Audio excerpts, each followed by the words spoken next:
As a sales manager or a sales function head, you may be required to give your forecasts for the next week, maybe the next month, even for the next quarter. So I will provide you 3 different techniques to get your sales forecasts in place. The first technique is the general sales average method, in which you take the entire sales value, it can be in terms of units or a currency value, and then you divide it by 365. Reason for 365, it gives you the daily average. Now, this gives you the average per day for the next year. Your forecast for the next year is this value. Now, assume that you want to do it monthly, you would divide the total sales value by 12, or if you do it by a quarter, it would be the total sales value divided by number 4. That will give you the quarterly amount or volume which you will be predicting, or your forecast will show you that value. The second method is a moving average method. Now, in this technique, you would use the reference of a previous time period. For example, if you were forecasting for the next week, you would use the data from the previous week. Or you are forecasting for the next quarter, you would use the data from the previous quarter.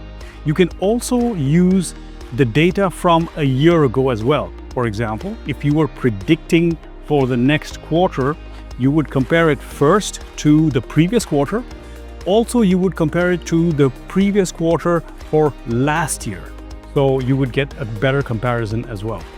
Now, this window of opportunity or window of comparison is always updated. That's the key part over here.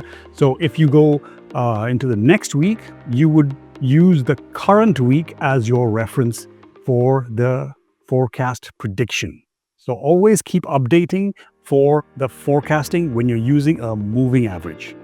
The third method is referred to as the Croston method. And the Croston method uses the technique of intermittent demand. So imagine your sales is, some days it's very high and some days it is actually zero. You don't have any sales.